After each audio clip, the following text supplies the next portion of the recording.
오늘 저는 여러분과 함께 열매를 맺는 삶, 영적 지리의 힘, 이와 같은 제목으로 은혜를 나누겠습니다. 우리가 요즘 세계 상황을 보면서 우리 혼자 잘 해가지고는 우리가 할 수 없구나. 이런 세계적인 관계 속에서 우리가 살아가고 있구나. 사람도 마찬가지입니다. 나 혼자 잘해가지고 되는 것 같지만 살다 보면 관계가 얼마나 중요한지 우리가 점점 깨닫게 되는 것입니다. 세계를 제패하기 위해서는 드넓은 땅, 또 자원, 힘도 필요하지만 그 나라의 모든 물자, 사람, 또 군사, 이 모든 것들이 오갈 수 있는 통로, 특별히 이 바다가 절대적으로 필요함을 강조하는 이 지리의 힘이라는 책이 있습니다. 미국이 오늘날 이렇게 초강대국이 될 수 있는 것은 대서양과 태평양 모든 해안으로 연결될 수 있는 이 얼어붙지 않는 항구들이 다 있기 때문에 그런 것이죠. 그래서 소련도 우리 러시아도 그렇게 얼어붙지 않는 항구를 가지려고 애를 쓰는 것입니다. 그래서 이 팀 마샬이라는 분은 오늘날 세계가 어떻게 움직이는지 지리적인 관점에서 이렇게 기록을 했는데 탁월한 명저입니다. 오늘 예수님께서도 제자들에게 말씀합니다. 영적인 위치를 말씀하는 거예요. 나는 포도나무고 너희는 가지고 우리 아버지는 농부가 되신다 라고 말씀하면서 주님께서 사람이 내 안에 거하지 아니하면 가지처럼 밖에 버려지나니 또 버려져서 마르면 사람들이 주워다가 그것을 불로 태워버린다는 거예요. 그래서 우리의 신앙에 우리의 삶에 운명이 결정되는 것은 우리가 영적으로 어떤 위치에 지금 있느냐, 이것이 중요하다는 것입니다. 그래서 우리는 나의 영적인 위치를 우리가 알아야 된다라는 것입니다. 예수님께서는 우리에게 이 포도나무 열매를 기대하시는 농부이신 하나님이 우리가 열매를 맺지 못한다면 결국 잘라버리거나 다 던져버린다는 거예요. 근데 여러분, 우리가 알 것은 농부이신 하나님은 천지 만물을 창조하신 하나님이시고 전지전능하신 하나님이십니다. 없는 것도 있게 하신 하나님이에요. 못하실 일이 없으신 분입니다. 그런데 어떻게 이 하나님의 농장에서 심판의 대상이 될 수 있을까? 6절에 보니까 사람이 내 안에 거하지 아니하면 가지처럼 밖에 버려져 마르거나 사람들이 모아다가 불에 던져 사르느니라, 태워버린다는 거예요. 그러니까 가지가 잘려지고 밖에 던져져서 불에 사르게 되는 이유에 대해서 4절에 보면 내 안에 거하라. 또 5절에도 보니까 그가 내 안에, 그리고 내가 그 안에 거하면, 또 7절에 보니까 너희가 내 안에 거하고 내 말이 너희 안에 거하면 무엇이든지 원하는 대로 구하라. 이렇게 예수 안에 있어야만이 열매를 맺지. 예수 안에 이렇게 가지가 붙어 있지 않으면 열매 맺지 못한다는 거예요. 그러나 예수 안에 붙어 있기만 하면 무엇이든지 원하는 대로 하나님께서 우리에게 주시고 영광을 받으시는 하나님의 제자가, 예수님 제자가 다 된다는 것입니다. 그래서 사도 바울은 고린도 교회 성도들에게 말씀하고 있습니다. 누구든지 그리스도 예수 안에 있으면 새로운 피조물이라. 이전 것은 지나갔으니 보라 새 것이 되도다. 그러니까 우리가 예수 그리스도를 믿는다는 것은 영적인 이 위치가 바뀌었다는 거예요. 그리스도 안에 있게 되다 보니까 우리는 새로운 피조물이 되었다라는 것입니다. 이것은 중요한 얘기입니다. 우리가 공장에 들어가서 자동차가 망가져서 수리해서 나오는 정도가 아니라 아예 새 차가 되어서 나온다는 거예요. 말할 수 없는 차이죠. 그러니까 주님 안에 있다면 우리는 과거에 가졌던 상처, 아픔, 질병, 이 모든 것들에 대해서 우리는 완전히 새로운 그러한 존재로 신분도 바뀌어지고 우리의 생각과 말하는 삶 자체가 완전히 변화가 되었다라는 것을 우리에게 말씀하고 있습니다. 이 비밀을 우리가 알 때 우리는 모든 삶의 문제에 대해서 과거의 상처에만 자꾸만 매여서 그걸 바라볼 것이 아니라 새로운 신분의 삶을 바라보고 우리는 선포하고 또 누려야만 되는 것입니다. 저는 그 전에 군대 갈 때 굉장히 좋았던 게 있어요. 그게 뭐냐면 군대 가니까 하루 세끼 아침, 점심, 저녁을 꼬박꼬박 주는 거예요. 얼마나 좋은지 몰랐습니다. 왜냐하면 군대 가기 전에 저희 그 집은 어머님이 이렇게 사업을 하시다 보니까 아침, 점심, 저녁이 제때 먹는다는 게 힘들었어요. 그래서 군대 가서 좋았던 것은 너무나 좋았습니다. 근데 만약에 제가 군대 가서 오늘 점심 제때를 먹을 수 있나, 어머니가 또 밖에 계신데 또 뭐 일하러 가셨는데 이 혼자 뭐 아니면 또 건너야 되나, 이런 생각을 우리가 한다면 어리석은 거죠. 저는 신분이 바뀌었잖아요. 군대 들어가서 군인으로 신분이 바뀌었기 때문에 걱정할 필요가 없어요. 마찬가지로 우리가 영적으로 저와 여러분들은 새로운 피조물로 그리스도 안에 있다는 것을 우리가 알아야만 되는 것입니다.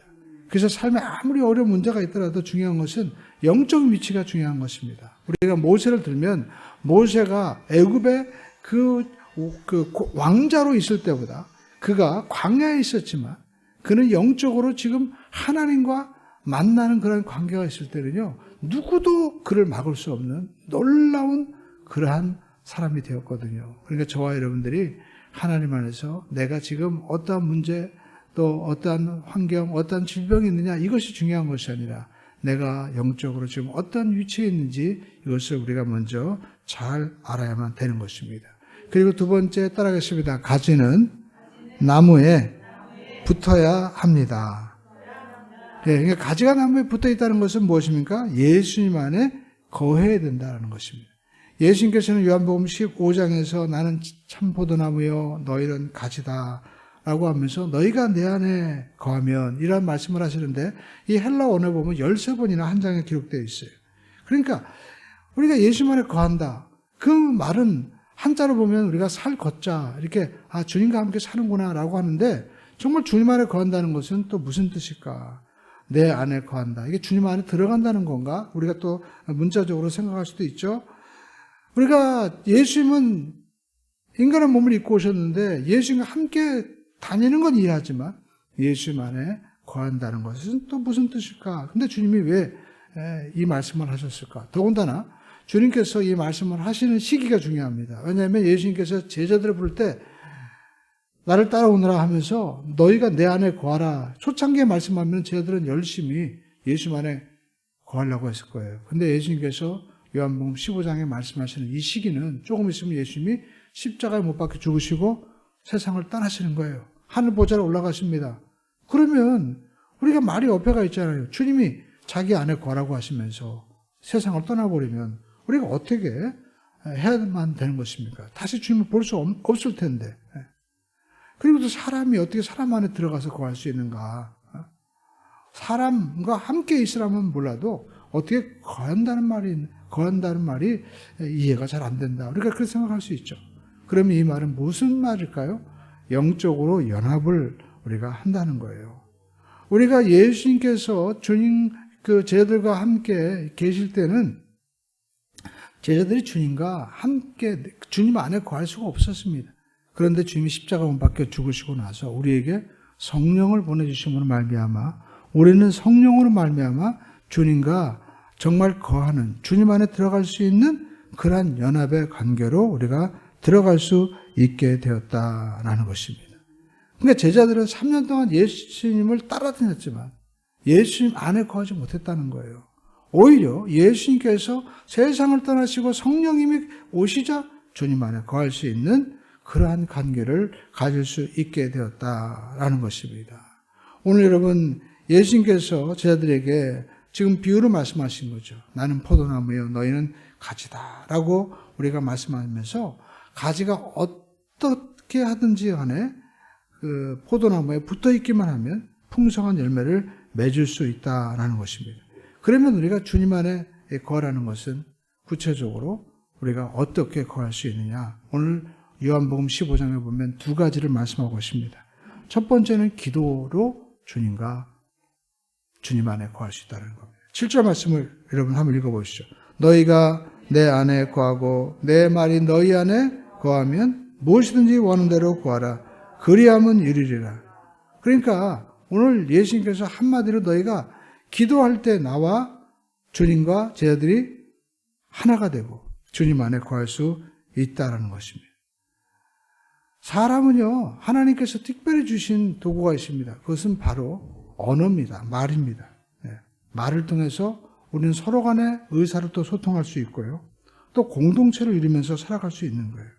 그래서 이 말이라는 것은 오직 인간만이 사용을 할 수가 있는 것입니다. 여러분, 예수님께서는 이 땅에 계실 때 하나님과 기도하면서 교제를 하셨어요. 요한복음 17장 우리가 1절로 2절에도 보니까 예수님께서 이렇게 기도하십니다. 아버지여, 때가 이르렀사오니 아들을 영화롭게 하사 아들로 아버지를 영화롭게 하옵소서. 아버지께서 아들에게 주신 모든 사람에게 영생을 주시려고 만민을 다스리는 권세를 아들에게 주셨음이로소이다 라고 말씀하고 있습니다. 그러니까 예수님은 십자가에 못 박혀 죽으시기 전에도 하나님과 영적인 교제를 기도를 통해서 하나님 안에, 하나님의 예수 안에 거하는 그러한 삶을 사시는 거예요. 그러니까 저와 여러분들에게 예수님은 오늘 기도를 통해서 주님이 내 안에, 내가 주님 안에 거할 수 있다라는 것입니다. 그래서 여러분, 사도 바울 보시죠. 사도 바울이 성경을 읽다 보면 빌립보 감옥에 있는데 사도 바울이 뭐라고 얘기하냐면 밖에 있는 사람들에게 항상 기뻐해라. 쉬지 말고 기도해라. 범사에 감사하라. 우리가 바깥에 있는 사람, 어떤 바울에게 좋은 일이 있어서 그 얘기하면 그럴 수 있겠다라고 생각하는데 지금 감옥에 있어요. 감옥에 있는데 어떻게 그렇게 항상 기뻐하고 감사할 수 있었을까요? 중간에 보면 기도가 있는 거예요. 사도 바울은 감옥에 들어가 죄수로 있었지만 그는 감옥 안에 있는 것이 아니라 어디 안에 있었던 거예요? 기도하면서 예수 안에 있었던 거예요. 성령님과 함께 계셨기 때문에 그의 삶 가운데는 기쁨과 감사가 기도를 통해서 누릴 수 있었다라는 것입니다. 오늘 저와 여러분의 삶 가운데 여러 가지 감옥과 같은 그러한 현실과 문제들이 있을 수 있습니다. 그러나 우리가 기도할 때 우리는 그 기도를 통해서 기쁨과 감사를 누릴 수 있는 주님 안에 거하는 그러한 삶으로 우리가 변화가 될 수 있다는 것입니다. 그래서 우리가 이 기도는 우리가 지금 물리적으로 3차원에 지금 세계에 살고 있지만 기도를 통해서 여기서 하나님의 나라를 경험할 수 있게 되는 겁니다. 마치 우리가 다니엘서에 보면 다니엘이 기도할 때 하나님께서 그에게 환상과 계시를 열어주시죠. 또 요한도 밤모섬에서 그가 유배되어 있었지만 하늘이 열면서 로마가 세계를 지배하고 로마의 황제가 세계를 지배하는 것이 아니라 하나님이 다스리시는 영적인 신비를 그는 보게 되었습니다. 오늘 여러분, 이 교회도 마찬가지입니다. 우리가 기도할 때 하나님께서 우리 안에 성령님을 통하여 들어오시고 또 우리가 성령 안에서 하나님의 나라를 볼 수 있는 귀한 역사가 나타나게 되는 것입니다. 근데 여러분, 이 기도는 우리가 무조건 우리가 이제 대학 입시 또 취업 여러 가지 문제를 놓고 이거를 이루게 해 주시옵소서라고 우리가 부탁하는 그런 것만이 기도가 아니다라는 겁니다. 이러한 목적을 가지고 하는 자기의 뜻이 이루어지기 위해서 하는 기도는 다른 모든 종교들에게도 있는 거예요. 우리가 기독교에서 말하는 기도는 근본적으로 하나님과 교제를 하는 것이다 라는 것입니다. 여러분, 우리가 하나님과 교제하면서 하나님의 뜻을 알고 또 하나님이 나를 향한 뜻을 우리가 알고 하나님의 마음을 우리가 헤아릴 수 있게 되는 거예요. 그래서 기도를 하다 보면 나도 모르게 나의 모든 기도의 제목들이 변하게 되는 것을 볼 수가 있습니다. 내 뜻이 아닌 아버지 뜻을 위해서 기도하게 되고요. 그리고 내 마음 가운데 가지고 있던 여러 가지 그 기도하기 전에 가졌던 기대, 소망, 이 모든 것들보다도 하나님의 마음이 내 속에 전해지면서 내가 기도하지 못했던 그런 대상들을 위해서 중보하기도 하고 또 감사가 넘치게 되는, 오히려 기도 제목이 변화가 되는 그런 일들을 우리가 경험을 하게 되는 것입니다. 그것은 기도를 통해서 주님과 교제를 나누기 때문에 그런 것이죠. 여러분, 저도 가만히 생각해 보면 이 기도를 왜 우리가 꼭 해야 되냐 하면 우리는 끊임없이 기도하지 못하면요 마귀가 공격한다라는 것입니다. 그리고 마귀는요 나갔다가 반드시 돌아와요. 우리가 기도를 통해서 신앙생활하면서 은혜를 받고 때로는 우리가 질병도 고침받고 문제를 해결했다 하더라도요 마귀는 반드시 돌아와서 우리에게 시험과 의심을 가져다 주는 것입니다. 그래서 성경 우리에게 말씀하고 있습니다. 우리가 쉬지 말고 기도해라. 할렐루야. 범사에 감사라. 이것이 우리를 향하신 하나님의 뜻이라는 거예요. 그래야만이 우리가 승리할 수 있다는 것입니다. 그렇습니다. 여러분, 우리가 하나님과 늘 대화하셔야 됩니다. 내가 하나님과 대화하지 못할 때 에덴 동산에도 보면 누가 왔습니까? 마귀가 와서 말하는 거예요. 마귀와 대화하다 보니까 시험에 빠지는 겁니다. 저도 그런 경험을 많이 했습니다. 희한하게 설교하기 전이나 또 토요일날 말씀을 준비할 때 그때 이상한 전화가 많이 오는 거예요. 그래가지고 어제는 제가 전에 알고 있던 한 목사님이랑 이렇게 통화를 하게 됐는데 이분은 자기가 시험에 들어서 목회를 그만뒀어요. 그래서 그 통화를 이렇게 막 하고 듣다 보니까 나도 괜히 마음이 심란해지는 거예요. 그래서 이 대화가 굉장히 중요한 거구나. 그래서 제가 깨달은 것이 뭐냐면 목회자가 대화보다도 뭘 해야 되느냐? 기도를 해야 되는구나. 성도들에게도 대화, 상담해 주는 것보다 더 중요한 것은 기도를 해줘야 돼요. 기도할 때 성령님이 역사하시고 기도할 때 마귀가 떠나가고 기도할 때 하나님의 나라가 임하게 되는 것입니다. 그리고 우리가 예수님 안에 어떻게 구할 수 있느냐? 기도와 두 번째, 말씀에 대한 순종을 통해서 우리는 주님 안에 구할 수 있다는 것입니다. 오늘 10절을 보면 이와 같이 말씀하고 있습니다. 내가 아버지의 계명을 지켜 그의 사랑 안에 거하는 것 같이 너희도 내 계명을 지키면 내 사랑 안에 거하리라. 여러분, 당연한 말씀이죠. 만약 여러분 죄송합니다. 군대 얘기를 또 해가지고 남자분들이 군대 가요. 그러면 군대 그 규율이 있잖아요. 그 군대에서 그 법에 따라서 딱 생활해야만이 군인으로서 모든 것을 누리게 됩니다. 그런데 자기 마음대로 자기가 짜장면 먹고 싶다고 그래가지고 밖에 나가버리면 타령이 되는 거예요. 마찬가지입니다. 우리도 주님 말씀 안에 거해야 된다라는 것입니다. 예수님께서는 하나님의 이 모든 일을 하시면서 특별히 하나님의 말씀을 온전히 이루시는 것을 우리가 볼 수가 있습니다. 그래서 예수님께서는 성경대로 이 땅에 오시고 성경대로 구원하시고 성경대로 죽으시고 부활하신 거예요. 주님께서 심지어 내가 구약의 모든 율법을 피하러 온 것이 아니라 다 이루려고 왔다라고 말씀하시면서 말씀대로 사시는 것을 우리에게 보여주셨다라는 것입니다. 그렇습니다. 우리가 주님의 말씀을 지키는 것은 마치 가지가 포도나무에 붙어 있는 것처럼 우리가 말씀을 준행하다 보면 우리는 주님 안에 거하게 되는 거예요. 신앙생활에 실패를 하는 분들은 우리가 말씀을 떠나는 것입니다. 간단하게 얘기해가지고 우리가 이사야서 보면 55장의 주의를 잘 지켜라 그런 복을 주는 말씀이 있잖아요. 그러면 그 말씀을 문자 그대로 우리는 받아들이면 되는 겁니다.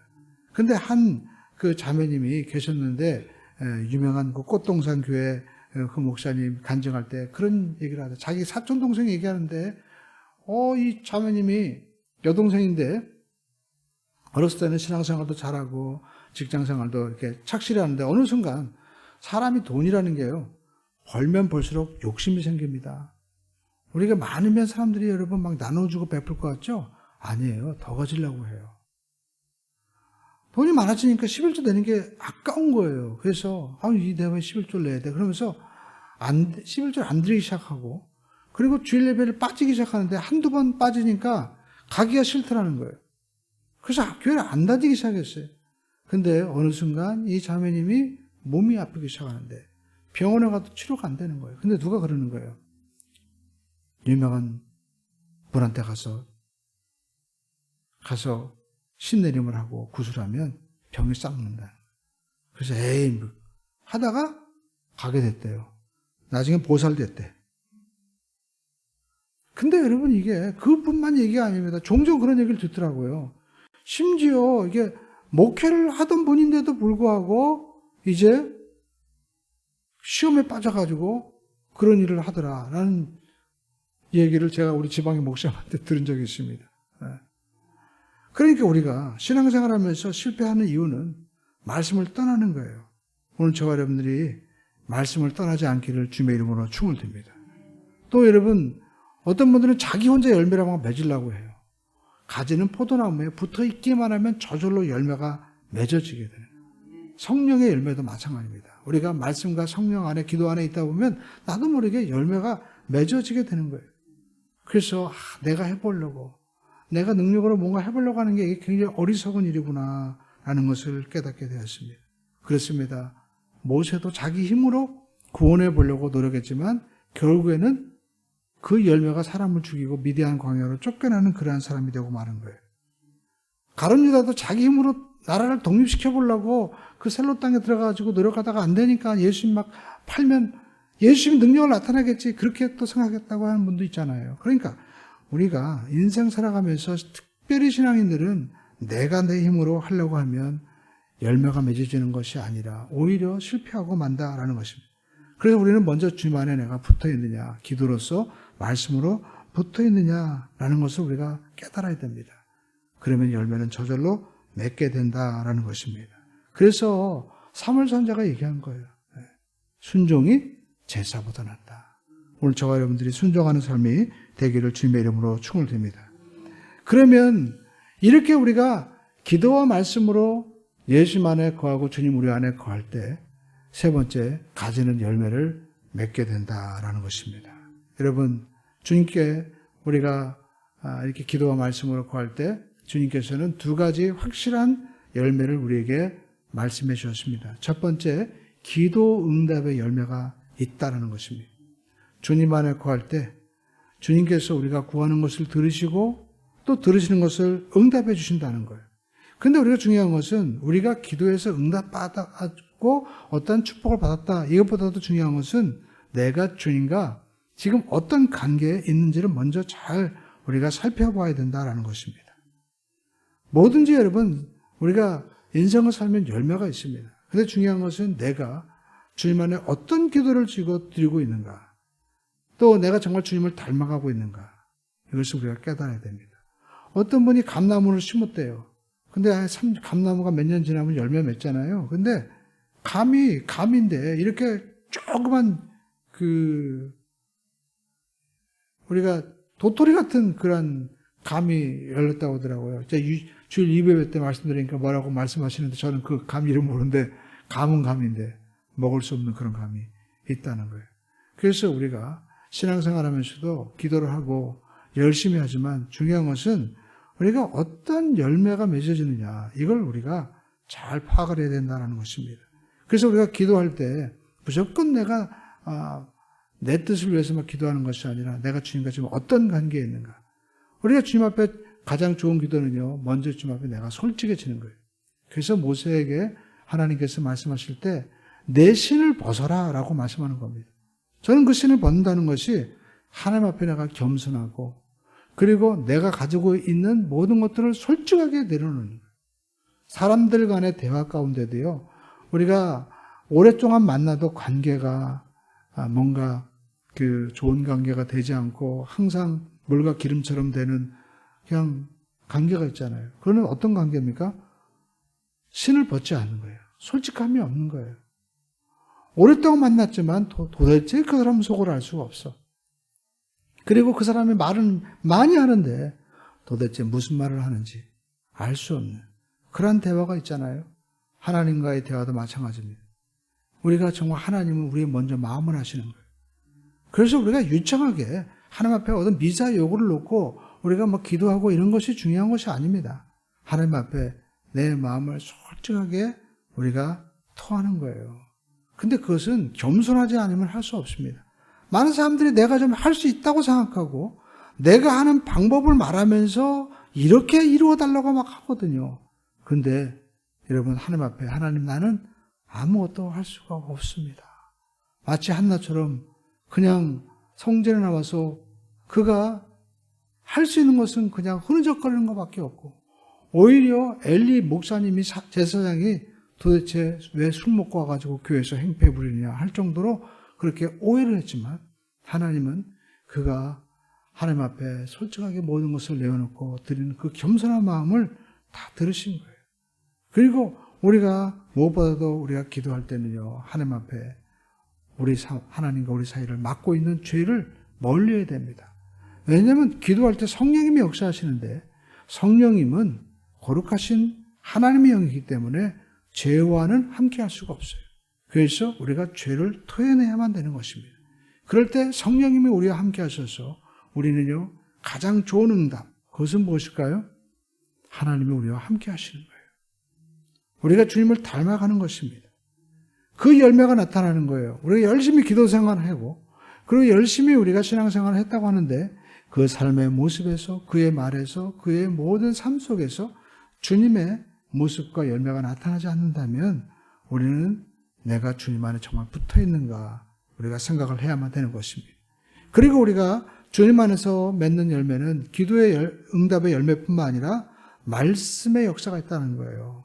말씀의 열매가 있다는 것입니다. 우리가 하나님 앞에 말씀을 지키면 여러분 이 말씀은 씨앗과 또 같아서요 놀라운 역사가 일어납니다. 그래서 저와 여러분들이 하나님 말씀을 지킨다면 반드시 기대하시기 바랍니다. 제가 우리 이 길을 따라가다 보면 저쪽에 신혼 에베네셀 이 물류센터가 있는데 거기 보면은 주일은 쉽니다 이렇게 써 있잖아요. 그래서 왜 신혼 에베네셀은 많은 광고보다도 왜 저 광고를 할까? 그런 궁금증을 가졌어요. 그러면서 우연치 않게 이 박성철 장로님의 간증을 제가 듣게 되었습니다. 근데 그 많은 이야기 가운데 핵심이 있더라고요. 자기는 주일을 한 번도 빠지지 않았다는 거예요. 그리고 그 회사의 수많은 일정.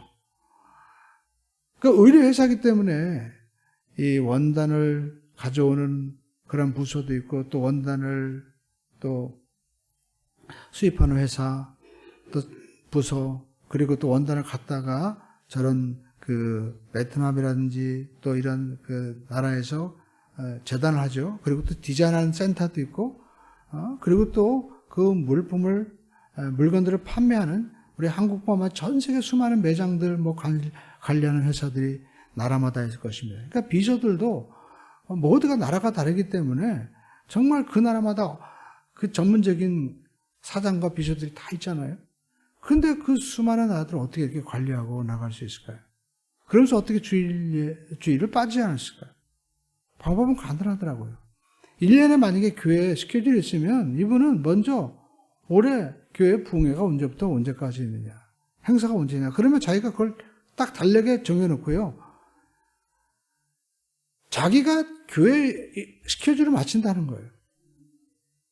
그래서 주일이 딱 있으면 스케줄을 맞춰서 반드시 비행기 타고 돌아온다는 거예요. 그래서 이분이 이렇게 된 이유는 주일을 철저히 정말 지켜서 하나님의 복을 받았구나.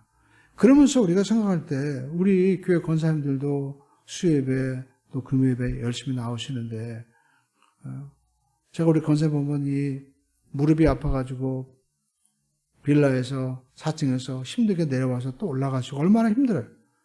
그런데 그렇게 하나님의 말씀을 정말 믿고 우리가 예배한다면 주일 예배만 그렇게 하나님 앞에 철저하게 지켜도 복을 받는데 여러분 우리가 예배 때마다 하나님 앞에 나와 기도하면 하나님의 놀라운 기적을 왜 베풀어 주지 않겠습니까? 하나님의 놀라운 역사가 반드시 나타나게 될 줄로 믿습니다. 오직하면 그 주일은 쉽니다. 이 광고를 불교계에서 태클을 벌어가지고 재판까지 했잖아요. 왜 일요일이라고 하지 않고 공영방송에서 주일이라고 하느냐. 이거는 이 헌법으로 위배되는 거다. 그래가지고 재판 걸었습니다. 그래가지고 한 번은 하지 말라고 했다가 한 번은 또 그냥 정당화도 하라고 했다. 대법원까지 갔잖아요. 헌법소원까지 했는데 판결 내리기를 나중에 최종 선고가 뭐냐? 이거는 어떻게 할 수가 없다. 자기들이 시켜가지고 재판 불가라고 판결 내렸어요. 어떻게 자기들이 해석을 할 수 없다는 거죠. 근데 제가 생각할 때는 박성초 장로가 이긴 것 같아요. 왜냐하면 판결 불가하다는 건 결국 법도 어떻게 할 수 없다는 거죠. 그러니까 여러분 그의 삶 가운데 이 모든 가운데 정말 주일이 이 하나님의 날이라면 자기 자신의 모든 사업, 모든 것들이 누구 거예요? 하나님 거니까. 하나님이 책임질 줄로 믿습니다라는 그 믿음이 그 광고 한 문구에 완전히 있는 거죠. 그러므로 저와 여러분들이 오늘 하나님의 말씀을 지키면서 나갈 때 그 말씀에는요 반드시 열매가 나타난다는 것입니다. 오늘 저와 여러분의 신앙생활하면서 우리가 예수를 믿고 하나님의 말씀을 믿는 것 이것은 하나의 형식이 아닙니다. 반드시 그것이 씨앗이 되어서 열매가 나타나게 된다는 것입니다. 이렇게 주님 안에 말씀을 우리가 통해서 열매를 맺고 기도를 통해서 열매를 맺는 그 삶에 정말 은혜가 있는데 그것이 뭐냐? 한마디로 말해서 기쁨이라는 거예요. 11절에 보면 이와 같이 말씀하고 있습니다. 이것을 너희에게 이름은 내 기쁨이 너희 안에 있어 너희 기쁨을 충만하게 하려 함이라 라고 말씀하고 있습니다. 그렇습니다. 오늘 저와 여러분들이 정말 예수님께서 아버지의 계명을 지켜서 그의 사랑 안에 거하는 것 같이 우리도 주님께서 주신 계명을 지킬 때 우리에게 주신 가장 큰 은혜가 뭐냐면 기쁨이라는 거예요. 지금 삶 가운데 사도 바울처럼 가시가 있고 감옥에 있고 삶이 어려워도 주님 앞에 기도하고 말씀대로 자기가 그 자리에 있다 보니까 그의 마음 가운데 성령님이 주시는 메시지가 뭡니까? 모든 것이 합력하여 선을 이룬다는 거예요. 내 은혜가 내가 족하다. 네가 가시가 있지만 그 가시를 통하여 더 큰 하나님의 능력이 나타난다는 것입니다. 오늘 저와 여러분의 삶 가운데 우리가 기도와 말씀을 통해서 우리가 주님 안에 거할 때 하나님 주시는 기쁨이 있습니다. 성령께서 삶이 아무리 어렵고 힘들어도 두려워 말라, 놀라지 말라. 사랑하는 내 아들아, 내 딸아, 내가 너와 함께 할 것이다. 마치 모세가 광야에서 모든 것이 다 끝난 것 같았지만 하나님이 나타나셔서 그에게 신을 벗으라고 말씀하시면서 모세에게 너 바로에게 가라.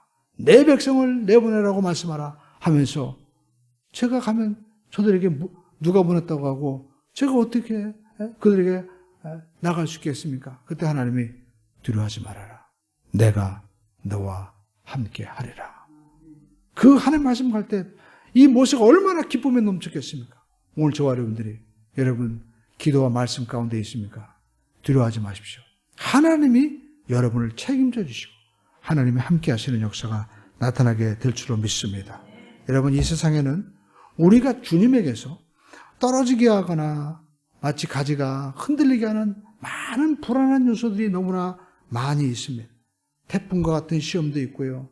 또 때로는 벌레들이 와가지고 나무를 그렇게 갉아먹는 것처럼 많은 혼미한 사상과 철학이 있을 수 있습니다. 그러나 어떤 일이 있어도 우리가 가지가 포도나무에 붙어 있을 때 농부는 책임져 주십니다. 하나님께서 농부가 되어 주셔서 풍랑과 메뚜기와 그리고 모든 이러한 삶의 고난 가운데 책임져 주시는 역사가 나타나게 된다는 것입니다. 하나님은 저와 여러분들을 그냥 로봇처럼 만드신 것이 아니라 가지가 포도나무에 붙어있는 그 마음을 보시는 거예요. 오늘 저와 여러분들이 하나님 안에서 이렇게 주님 안에 거할 때 우리 삶에 다가오는 모든 이 삶의 위기와 어려움 가운데서도 하나님은 합력하여 선을 이루고 열매를 맺는 귀한 은혜를 베풀어 주실 줄로 믿습니다.